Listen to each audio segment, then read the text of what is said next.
नमस्ते। नेपाल बहुथरी पर्यटकको गन्तव्य स्थल हो।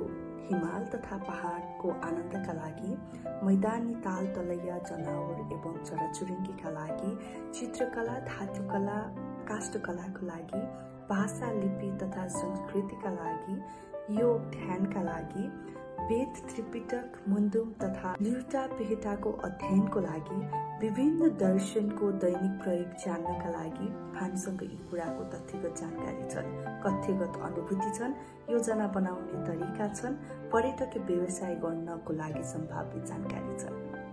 यहीँबाट सुरु हुन्छ हाम्रो यात्रा डेटा होम नेपालको। यो यात्रामा हामी तथ्याङ्कलाई बोल्न लगाउँछौँ, तिनै तथ्याङ्कबाट सम्भावनाहरू खोज्नेछौँ।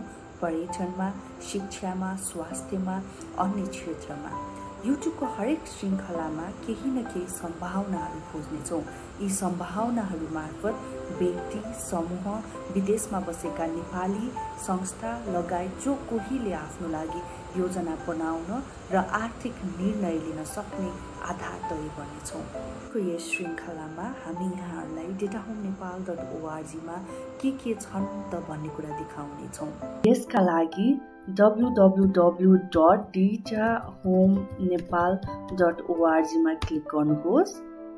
त्यसपश्चात रिक्वेस्ट आइडी पासवर्डमा क्लिक गर्नुहोस् र देखाइएको फारम भर्नुहोस्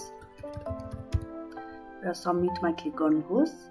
देखाइएको युजरनेम र पासवर्ड हामीलाई लगइन गर्दा चाहिन्छ, कपी गरेर राख्नुहोस् र लगइन बटनमा क्लिक गरेर कपी गरिएको युजरनेम र पासवर्ड राख्नुहोस्। लगइन पश्चात यहाँहरूले ड्यासबोर्डहरू भन्ने देख्नुहुनेछ, त्यसमा क्लिक गर्नुहोस्।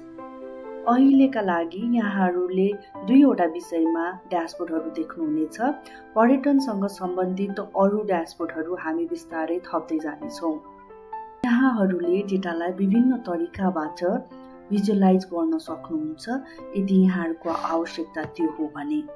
सम्भावनाहरू के छन् भनेर खोज्न पनि सक्नुहुन्छ, प्रक्षेपण गर्न सक्नुहुन्छ यदि तपाईहरूको आवश्यकता योजना निर्माणतिर हो भने।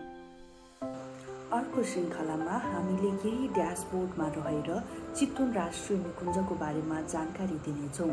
यी ड्यासबोर्डहरूबाट यहाँले के र कसरी फाइदा लिन सक्नुहुन्छ भन्ने कुरो हामी जानकारी दिँदै जानेछौँ।